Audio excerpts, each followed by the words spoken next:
What we're going to look at today is corner finishes, blade replacement, and settings. So corner finishes have this spring-loaded frame. They have a cemented carbide blade, in our case a cemented carbide skid, and it should sit flat on the wall. So on a flat surface, there shouldn't be any rock.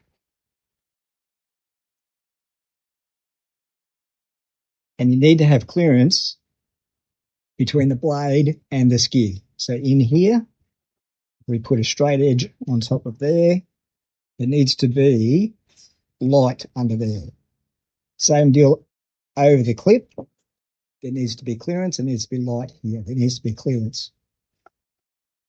So we'll get into that in a little bit. So the blade and the skid rest on two grub screws. So the grub screws screw in here and here, and that adjusts the height of the blade and also the skid. So they rest on that. And in the case of the blade, they're pinned by two grub screws from the top and then another one in the center. So the one in the center allows us to push the blade in the center and then pin it so that it creates a very shallow arc so that you can get more compound over the edge of the tape.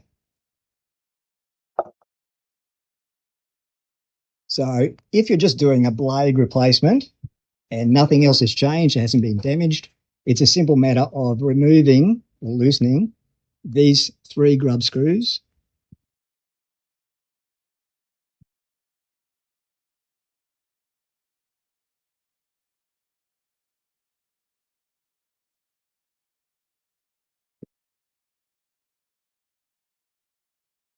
Sliding the blade out.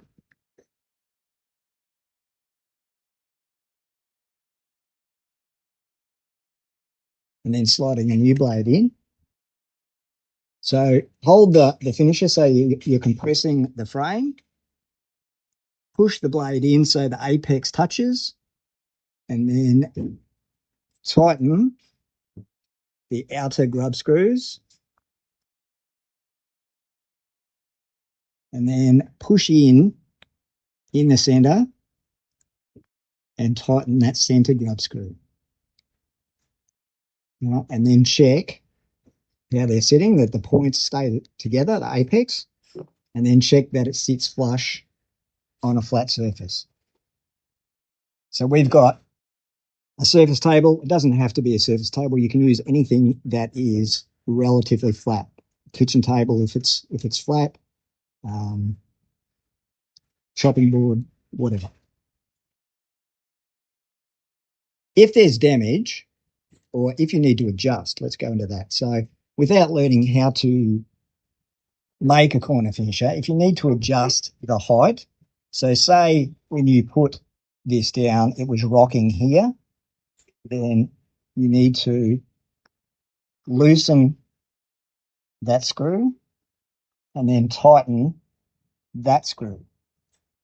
Okay, so that screw will push down on the skid. It's good to put a little bit of pressure on the frame and keep the same amount of pressure. Otherwise, the grub screw can grab the skid and move it into a different position. So if you put a little bit of pressure on it, it's not going to move. And then flex the frame. You need to flex it to make sure it gets back into its comfortable position. Put it back down and then check for rock.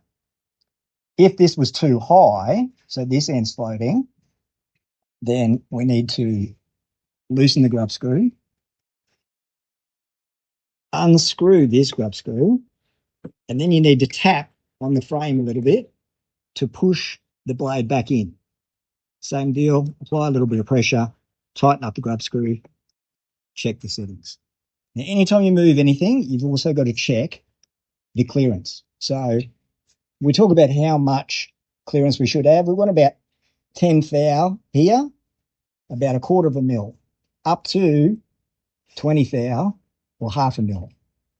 Now 20 thou is a bit large, but we don't usually mess with feeler gauges in doing that. You can do that. You can put it on a flat surface, put a feeler gauge under here, we normally use a straight edge and hold it up to the light. So if you hold it up to the light, you can gauge that height of the triangle that you make. And we set our clearance by doing that. So our corner finishers have an advantage in that the top piece is removable. So if you have to adjust the blade instead of the skid, so say this clearance here was out, or the apex of the blades didn't meet at the center, then you might need to adjust the height of the blade. So to do that, with ours, we can remove the top piece. Also a good idea,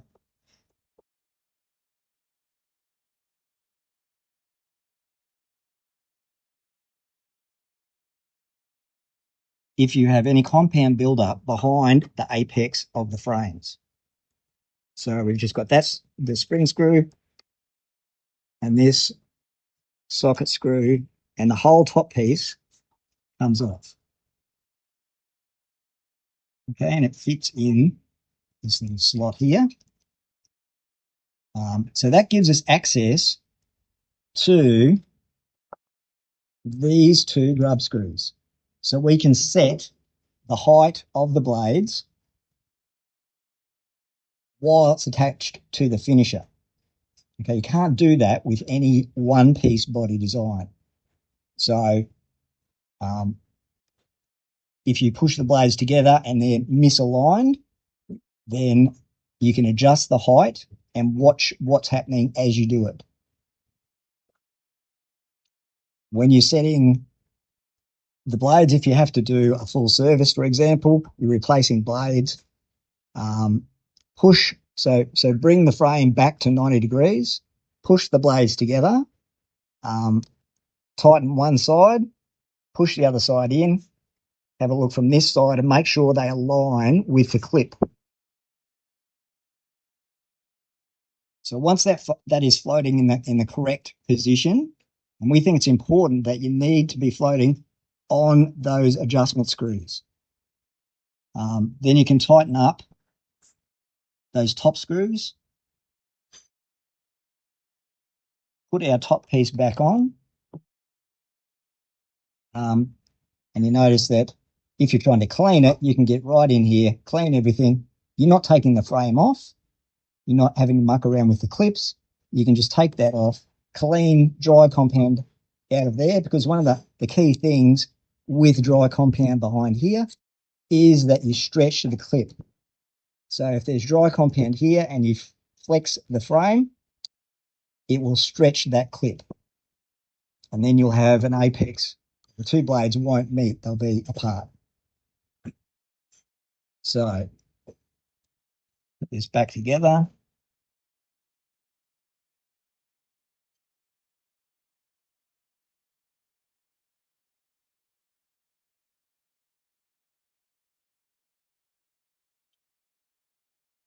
Things change when you put the springs back in. So we've got to have the springs. Check the setting. So once we have the springs in, flex the frames, check the apex, check the blade, put our ruler on here, hold it up to the light, and check this clearance here. Same on the other side. Look at it from this side and flex them. So you should see that the apex stays together and forms a nice central point.